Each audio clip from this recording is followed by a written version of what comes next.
This is Shelby with the Rogers Public Library. So last time I was on Makerspace at your place, I talked to you guys a little bit about textiles, specifically weaving, and I wanted to talk to you a related subject, dyeing, specifically with natural dyes. So dyeing, that's just when we change the color of clothes. And nowadays, most of our dyes are synthetic, meaning they're made from petroleum, because those dyes can give us really bright colors like this. But up until about 150 years ago, all of our dyes were made from plants and minerals and sometimes animal parts. So in most of those colors, they're not as bright or vibrant, but there's still kind of a range that you can spread out depending on which additives you add to the dyes. Two that were really kind of like historically very important and vibrant were Tyrian purple. It's made from sea snail mucus, and it's actually such a valuable dye that only kings and emperors could afford to dye their clothes with it. Another one is indigo, which comes from a plant. It's grown in the Carolinas, as well as in parts of Asia. And it's got a really vibrant blue color, and that's actually what blue jeans are dyed with, although some of the indigo that we use nowadays is synthetic as well. Just a word of caution before we get into this. So just because the dyes that we're talking about are natural, that doesn't mean they're harmless, right? These are still chemicals, and you need to be careful about what you use, especially if you're picking a plant and you're not 100% sure what you are. You also need to be careful about additives, which are also called mordants. Some mordants are very toxic. The one that we're using today is white vinegar. So this, it's diluted acetic acid, right? So it's not going to hurt you. This is the same stuff that we use to make pickles and stuff like that. So we have a safe mordant, and then what we're using for our dye is turmeric. This is a spice. It's used in curry and related dishes, but it also is used as a dye. It produces a nice yellow color. So for our project here, we have a white t-shirt.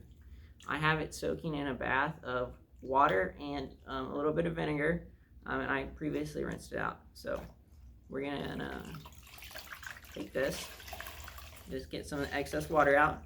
I'm gonna put it into this pot of hot but not boiling water.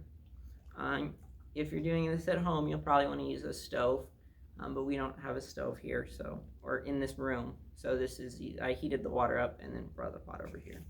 Now you're supposed to, or a good rule of thumb for turmeric is you want to use about half as much turmeric by weight as your garment. So let's see, there we go. That's about a third. This is a 6-ounce container. This shirt weighs about 4.5 ounces. I actually looked that up online. So, and we're just gonna mix it in. And it's got a really nice rich brown color, almost like a stew.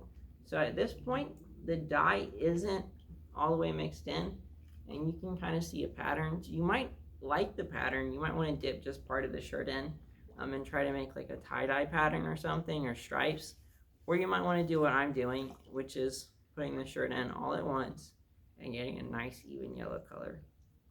Now, the shirt, it's very yellow right now, but it will get more yellow the longer that we soak it in here, and the color will stay in longer.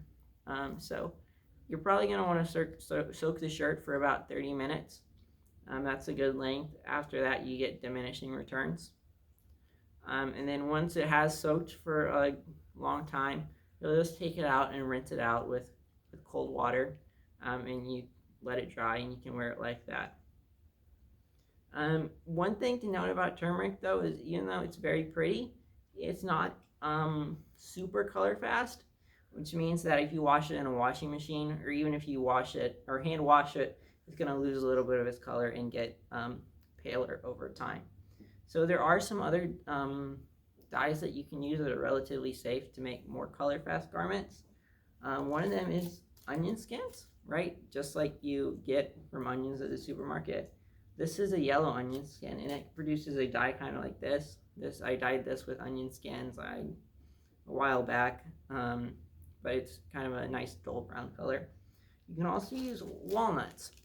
So I have a walnut tree in my backyard, and I picked some walnuts, and I took the shells and crushed them up, and I used them to make this nice shirt. Yeah, so it's kind of a pinkish brown color.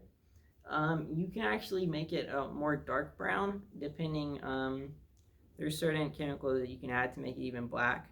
But a way to get it a darker color without having to worry about chemicals is to pick the walnut shells and while they're still green, and because the green ones make a darker color than the black ones, or the ripe ones make a darker color than the not ripe ones for whatever reason.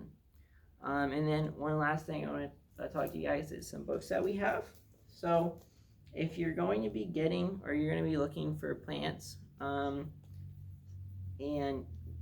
to, or for any reason to dye or just to pick or whatever, we have this book. It's a survival guide, and it has a lot of pictures of cool plants, specifically kind of edible ones, but some of these can also be used for dyeing.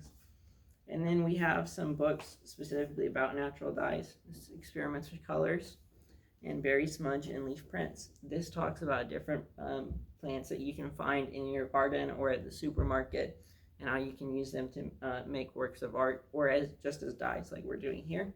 And then this is actually from our adult section. It's the Handbook of Natural Plant Dyes, and it's a lot more in depth than the berry smudges book, but it has a lot of the same information. Yeah, so yeah, that's our program for today. I hope you guys had fun. See ya.